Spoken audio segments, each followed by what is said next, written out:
benn waxtu ci seen télévision yi TV mbokki bisimilah ci xibaaru njolloor si la ca gën a fës bokk na ci jëwriñ bi ñu dénk wàllum alam gi nekkoon gànnup jury di dimanche addu jëmale ci ñetteelu mandat bi jur coow ci réew mi li mu gis nag mooy kujje gi ñoo ci yey yàbbi ndax amuñu la ñu waxtaanee waaye dellu si waat na ca ñoom la amoon ci lo serpent mu ne nag jot na rapport bi waaye foofu rek mu daal di koy saytu xool ko laata mu koy jox njiitu réew mi dëkkandoo jàmm ca gën loolee nag la wolof doon wax waaye léegi li ñu gis mooy dëkkandoo yi xiiroo ka ngaayoo la ci ëpp la ñuy faral di def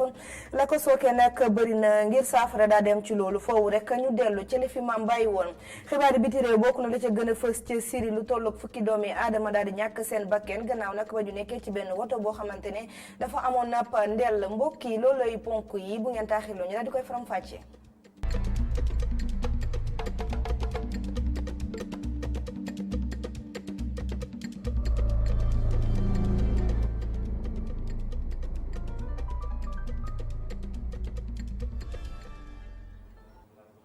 asalaamaaleykum mbokki xibaar yi dina ko junjee la ñu koy dooree ka gànnu jury du dimanche Mamadou Ibra Kane doon dalal jawriñ gi ñu dénk wàllum alam gi waaye it ne coordinateur des cadres républicains bu Pikine ci kàddu yu mu yëkkati nag bokk na ca ñetteelu mandat bi nga xamante ne ñu ngi koy lam-lamee ci réew mi mu ne loolee waa kujje gi ñoo ko fi tekk ndax ñàkk lu ñu waxtaanee Ousmane Sonko moom ay kàddoom da ko daal di faxas ba mu set wecc ndax nee na tekkiwul dara ñu dellu si waat ca ganam gi ak Cheikh Assane Fall.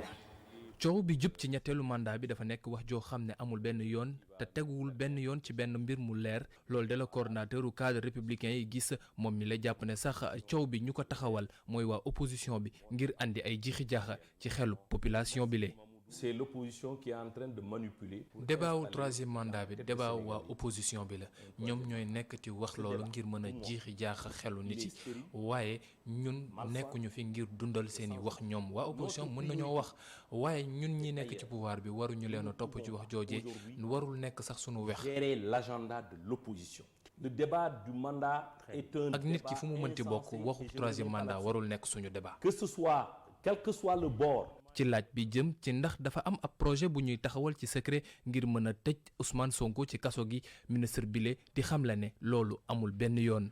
je ne suis pas au courant. dégguma yëguma lu mel noonu jàpp naa ne wax jooju wax Ousmane Sonko la rek tàmm na wax yu ñu mel te ñun waruñu ko ci nekk di topp ñun moom Ousmane Sonko tàmmal nañu di wax fii te loolu nekkul loo xam ne yitteel na réew mi yitteel na tamit population bi waaye man jàpp naa ne mbiru wax yooyu daal waxu opposition la rek.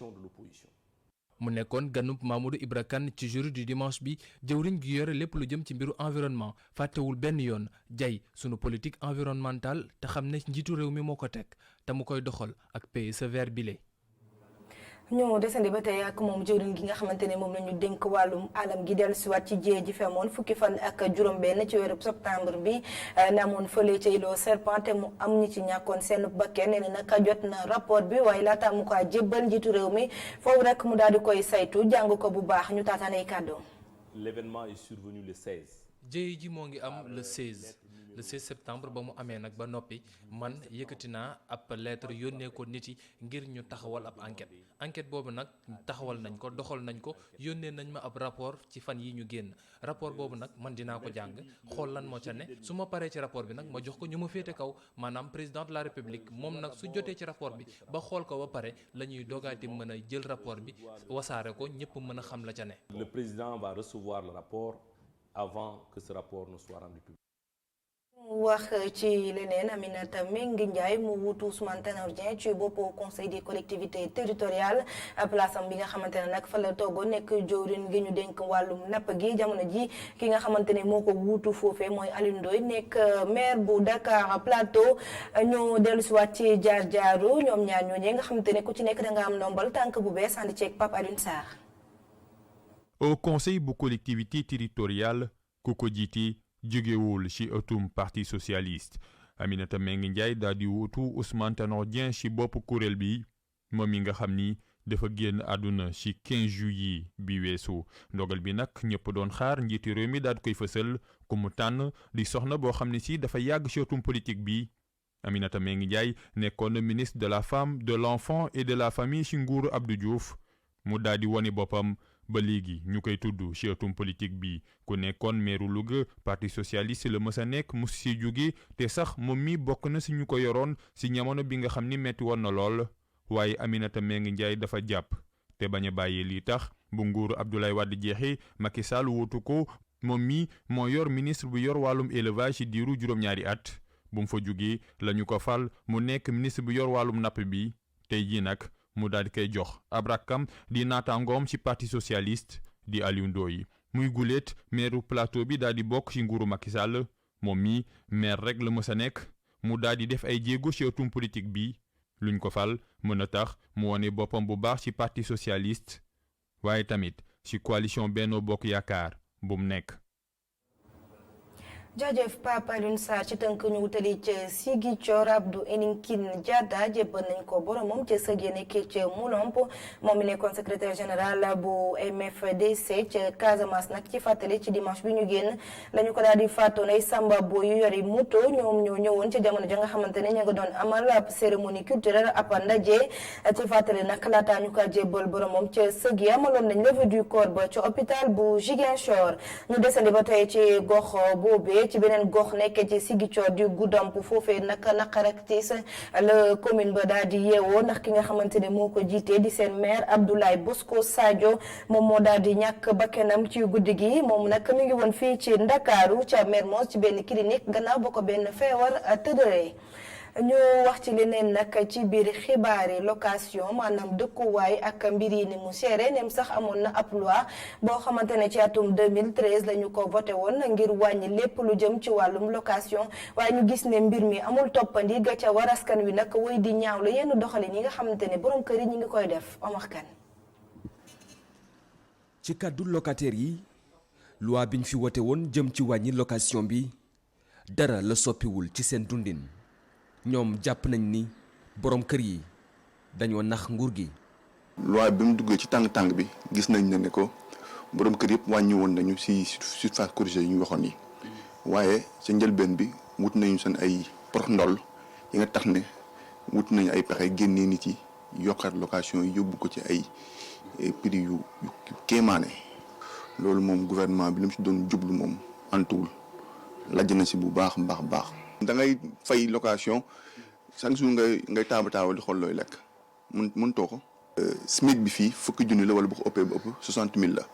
fukki junni ak ñaar fi ñu toll nii 2 chambres salon si zone yi ñu nekk nii minimum 200 000 la mais ku ñu fay 300 000 wala 250 000 bu fayee 200 000 nan lay dundee. loolu nag dafa fekk ni nguur gi dafa lajj ci suivi bi. bu fekkee dañu voté loi. tey ñu ne loi bi tey dañ ko bëgg a imposer au bailleur tey bu ñu xoolee tey dans les faits dafa mel ni bon appliqué wuñu ko tey ñii lu ñuy dund moo métti. bu ñu amee la loi de 2014 ba bu fekkee voté nañ ko te amul suivi je pense que ni ça ne va ça sert à rien. beneen jafe-jafe bi ñu war a saafara mooy étranger yi nga xam ni borom kër yi ñoom la ñu gën a sawar a loué que sénégalais yi. tey mënuma concevoir tey un Sénégalais qui est né ici dans son propre terre fii nii Sénégal nga bëgg na la fay location ñu ne la non yow non man étranger bi laay privilégié mais de façon générale Sénégal noonu la ma sa doxee étranger la ñuy gën a privilégié que ñun doomu réew mi. borom kër yi étranger yi waaw moom la leen gënal. li ko waral mooy étranger yi ñoo gën a mën a fay. ñoom ñoo xaw a cheral marché bi. parce que sénégalais xam nga du jël appartement 250 000 2 chambres salon mais ñoom boo leen ko proposé dañ koy jël kon ñoom sénégalais bu bañee dara ñoom lañ koy nangu kon tu es obligé kon loyer bi nous sommes obligés pour gars yi yokk loyer bi. moom lañ sax lañ préféré parce que ñoom le 30 ñu fay la xam nga sénégalais moom day doo dàqeek yow ba le 10 la 15 am le 2 mois mais ñoom c'est des étudiants ay étrangers bëgguñu problème le 30 au plus tard le 2 ñu fay la moo tax fi ñu toll nii gars yi étranger lañ préféré que sénégalais. location bi mu ngi wéy di nekk jafe-jafe fii ci Sénégal. jafe-jafe ci locataires yi ak ci nguur gi nga xam ni ba tey mënul doxal loi bi ñu woote woon jëm ci wàññi location bi locataires yi ñoom ñu ngi xaar ba xam tegtal yu bees yu njiitu réew mi joxe fan lay mujj. Omar Kane ñu desandi ci wàllum dëkkuwaay ak dëkkiin wolof da doon wax naan dëkkandoo jàmm ca gën mu mel ne kàddu yooyu dafa nekk ci yoonu nax saay li ñu nemmeeku nag ci dëkkandoo yi léegi bokk na ci xiiroo ngaayoo léeg-léeg sax day dem ba ñuy faral di songoo xeex ak lu mu ci munti doon askan wi gis ne dañoo war a rafetal ngir rafetal googu am nag foofu rek ñu delluwaat ci li nga xamante ne moom la fi maam bàyyi woon Abdourahmane Ly. gannaaw bu ñu réglé lii di njëkk jëm si loyer bi bu ñu fayee ba noppi ñii di ay locataire nar nañu dund beneen xeetu jafe-jafe mu di ñàkk déggoo seen biir maanaam diggante colocataire yi mu di ay diggante yu naxari loolu te nekk mbir bu askan wi di dëggal. waaye day xaw a métti dans la mesure où ñoom ñëpp jóguñ benn béréb li leen boole mooy dëkkawaay bi comme que dëkkawaay bi la leen boole nag te kenn ku ci nekk xamu sa morom xamoo nit ki ni nga xam ne mooy jikkoom. il faut que nga koy moytu. nekk da ngay bëgg a vivre à part quoi dund sa dund bopp kenn bañ la lijjanti ak yow te dëkkandoo olof ñaay dox jàmm ci gën. lan moo waral diggante yi dina xari Mame Mbaye locataire la fii ci zone B niki ñaar fukki at mi ngi ñëwaat si lu mu jot a dund. problème bi xam nga nan la demee woon ci problème mu doo bale ak doo raxas kooku maanaam dama ko wax ci kaw keneen mais ci sama diggante jabar la ak benn pël Fuuta. sama jabar gaañu na mais daf daan nettoyer raxas ba mu set mais pël Fuuta yi nga xam ne ñoo ne ci biir duñu raxas duñu defar foofu la problème bi am sama diggante ak ñoom ba borom bitig bi nga xam ne moo yoroon kii bi dafa mujj def ay affaire di ko sànni suma jabar mais sama jabar taxul mu def dara quoi xuloo boobu am na sama diggante ak ñoom ma ne ko dañuy muñ parce que léegi mu jeex mais dafa mujj yàlla ci boppam moo génnee pël Fuuta bi. Mami Ndiaye di si dolli fóot katam ba woon bi dundoon histoire bi ni mel. dafa jóge woon ci région yi ñëw nekk fi moom kese di daan dooleem fóotkat la woon sax di ñefe et tout léegi ñu mu dendaloon nag daf si am xale bu ko taxoon daal saa yu ñëwee am weccit may ko wala dara may ko xale bi feebar xam nga tàngaay yaram day def loolu sa yaram tàng guddi gi ngay wax di déliré du wax turu kenn muy wax topp du wax turu mère bi naan diw mère diw bàyyi ma mère diw bàyyi ma. ñooñu tamit ak xale bi li mu wax rek ñu daal di attaqué maire bi tam ko nag indi ko fa attroupement boo xam ne maire bi looloo indi toxoom ba def ko mujj feebar na ko ba jàpp na ko daal indi bàyyi ko ay affaire yu doy waar. ñi le àddu si mbir bi nag ñu ngi woo askan wi si ñu delluwaat si yu baax yi fi maam yi bàyyi woon loolee ngir moytandiku yooyu le jafe-jafe.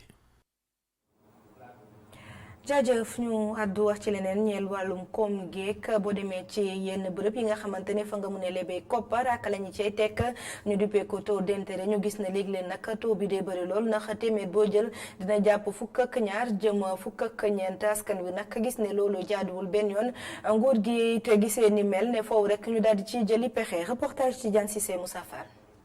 Moustapha Diagne client la bu taamu di liggéey ak banque yi tey dafa ñëw ngir rek def benn opération fii ci bankam ci Ndakaaru buñ ko laajee li mu xalaat ci taux d'intérêt banque yi mu tontu ci. ñoom li ñu jël daa bëri ils prennent 10 000 francs par mois sur le compte épargne 10 000 francs c'est trop élevé dafa cher trop 10 000 francs année bi ñu jël si yow 120 000 li ñu jël si yow année bi. fii ci Sénégal lii di institution de microfinance yi li ñuy dagg ci seeni client dafa bëri loolu yenn saa day dem bu toll ci 12% loolu buñ sukkandikoo ci yenn ci ay client banque yi moo am fépp. non dafa cher trop ça dafa cher ka war a wàññi quoi. en tout cas man li ma mën a wax moo di ni boo xoolee nga comparer Sénégal ak pays anglophone yi nekk Afrique de l'Est que ça soit mu nekk Kenya wala Tanzanie foofu la yëf yi gën a yombee intérêt bi foofu la gën a tuute. ensuite li ngay fay pour yore compte wala transaction yi ngay def foofu la gën a yombee. ngir wàññi taux élevé yooyee clients yi gis ni faaw ñu jël exemple ci dëkk yi nga xamante ne ay exemple la fii ci Afrique. xanaa xool rek ñooña li ñuy def lan moom lañ ci mën a def fii dans l'environnement francophone ensuite am na banques yu nekk fii ci Sénégal te ñu nga foofa xañ na bu ñu waxtaanee dinañu mën a jël lépp lu ñu mën a jàng foofu. indi que fii pour que ñu mën a def la même chose ici au Sénégal. c'est déjà fait quoi mënoo si dara quoi bon déjà ça fait des années mi ngi fii quoi xanaa nguur gi rek jël état jël ay mesures rek loolu mooy solution parce que ñun ñoo borom doole ñoo am doole ñun jël ay mesures rek c'est ça la solution quoi à mon avis man. 12 13 wala sax 14% ci ay taux d'intérêt loolu doon na lu bëri buñ sukkandikoo ci yenn ay clients ñoo ngi sàkku état bi mu liggéey ci loole ngir rek lii di institution de microfinance wala sax banque yi ñu wàññi li ñuy dagg ci seeni clients.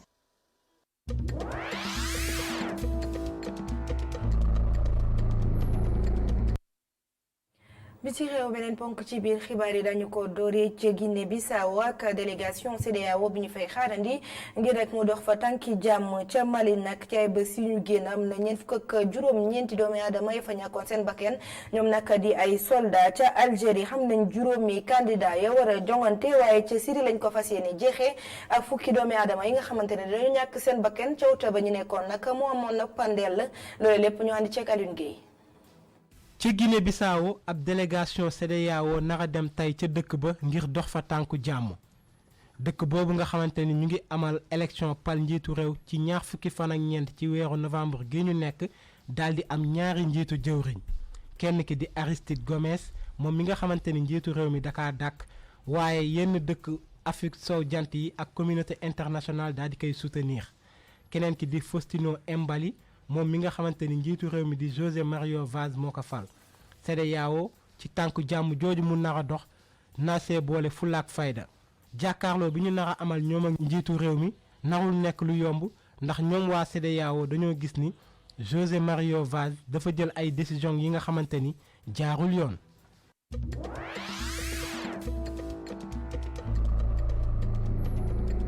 ca Mali groupe état islamique daal di wax ni moom moo amal ñaawteef gi nga xamante ni am na ci gaaw gi ñu génn te ñeent fukki soldat ak juróom daal di fay ñàkk seen bakkan ñoom nag ci ab communiqué lañu wax ni ñoom ñoo def jëf ji ni mel suñu dégloo ñu bëri ki nga xamante ni moo def ñaawteef gile mu ngi wuyoo ci turu Abdel Karim Al Sahrawi moom mi nga xamante ni xam na bu baax zone boobu ndax ci atum 2012 ba way fipp yi daal di occupé nooru Mali moom moo nekkoon seen njiit waaye moom am na njiit buy wuyoo ci turu Abdoul Walid moomu mooy organiser opération yi yenn saay ci Mali yenn saay ci Niger.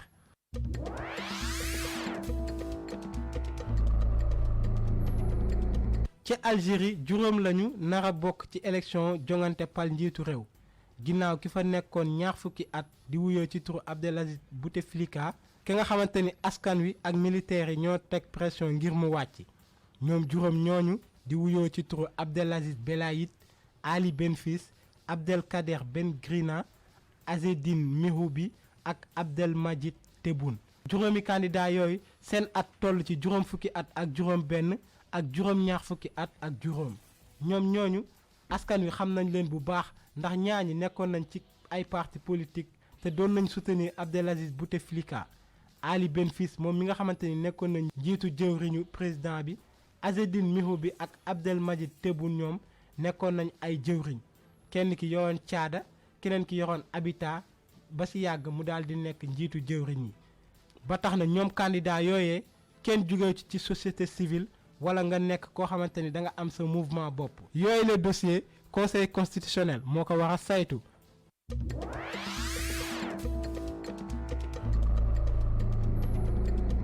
ci Syrie benn explosion bu metti moo fa am ci dëkk bu ñu naan Tal Abyad ba tax na fukki nit ak ñett daal di ñàkk seen bakkan ci gaaw gi ñu génn explosion boobu nag mu ngi am ci ab benn marché boo xamante ni dafa jege woon benn station service ba tax na looloo waral ñi ñàkk seen bakkan daal di bëri mu nekk ñaareelu attentat bi nga xamante ni mu ngi daal dëkk bi ni mel te mu jege loolu Raqqa ñaawteef bi ba tey xamaguñ ñi ko def waaye waa Turquie daal di joxoñ baaraam milice kurde yi nga xamante ni dañu leen jàppee ay terroriste attentat yi di wëy di wulee ñaay ci dëkk yooyu nga xamante ni ñoom Ankara dañoo boole seen ak doole ak syriens yi ngir jàppale leen ci xeex bile.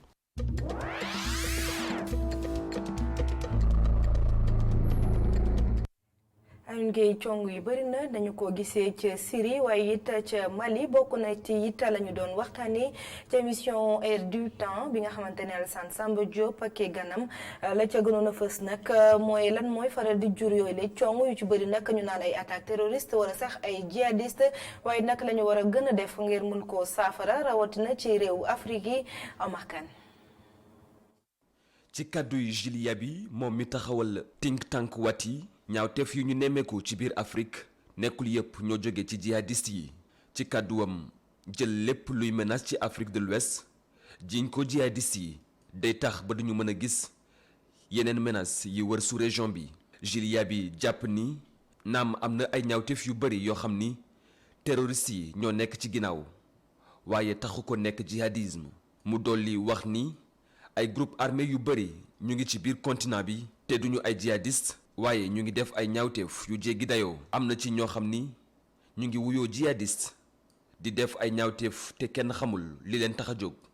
te yenn saay li tax a jóg ñi jiite groupe yooyu ñi leen di xeexal duñ ko xam Cheikh Gueye mi mu bokkaloon plateau bi te nekk secrétaire permanent bu rapport alternatif sur l'Afrique RASA moom li mu jàpp ni ñaawteef yu ñu nemmeeku ci Afrique